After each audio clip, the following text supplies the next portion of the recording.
পূর্বে আমরা অনেকে দেখেছি এতগুলো গ্রামের মধ্যে একটা সর্দার ছিল, এত বড় মসজিদে মাত্র একটা সর্দার ছিল, কিন্তু আস্তে আস্তে দেখবেন যত দিন যাচ্ছে আস্তে আস্তে সর্দারের সংখ্যা বাড়তি আছে। কেন? অমুক সর্দার যদি আমার বাইরে কথা বলেছে তার কাছে থাকবো না, অন্য দল চলে যাব। সে যদি কোরআন হাদিসের কথা বলেছে তার দলে থাকবো না, অন্য দলে চলে যাব। সে যদি হক কথা বলেছে তার কাছে থাকা যাবে না, অন্য দলের কাছে যাব। যাকে যার কাছে সুযোগ পাচ্ছি, যার কাছে ইসলামটা সহজ লাগছে, যে ইসলামটাকে বিকৃতি ঘটালছে, সেই সর্দারটা তার কাছে ভালো।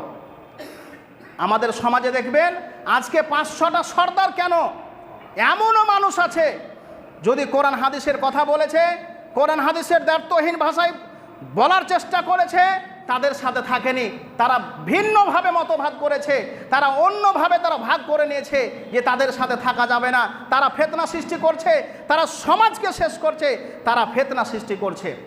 এরকম আমাদের সমাজে অনেক বলে, অনেকে দেখেছি যে তারা কোরআন হাদিস বলার কারণে, সঠিক ব্যাখ্যা করার কারণে তারা কি করেছে, অন্যভাবে তারা ভাগ হয়ে গেছে।